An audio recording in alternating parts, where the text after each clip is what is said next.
I'm Rebecca Fosnight. I am the lead emergency planner for Baltimore District Emergency Management Branch. Today we had a tabletop exercise, which is a scenario-based discussion with a lot of our local emergency partners regarding the Bush, Sayers, and Kerensville Dam.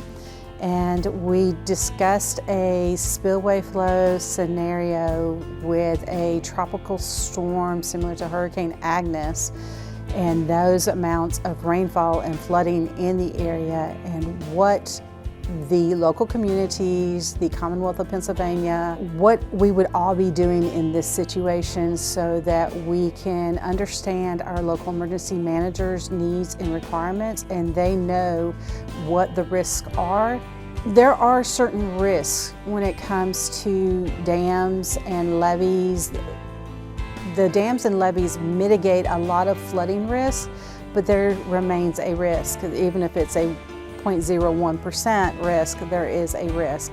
And locals don't always know about that risk. So when we have these type of exercises, it strengthens our communication skills with them. They understand our messaging system.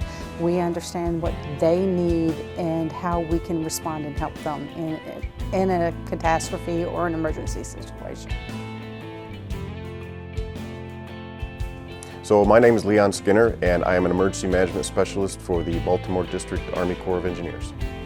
One of the important things about doing these exercises is not only to communicate our activities and make sure that the public understands how we operate during high water events, but also to make sure that we understand their needs and who they are. So there's a lot of turnaround in personnel and staff at the local and state level, so we communicate what we do at our projects to ensure that they understand, and that all of our plans for emergency action and protect the lives and property downstream from us are all congruent and they work together, and there's no gaps in the plan, so that when we have to execute, it's seamless, and we can make sure that we're providing as much protection as possible.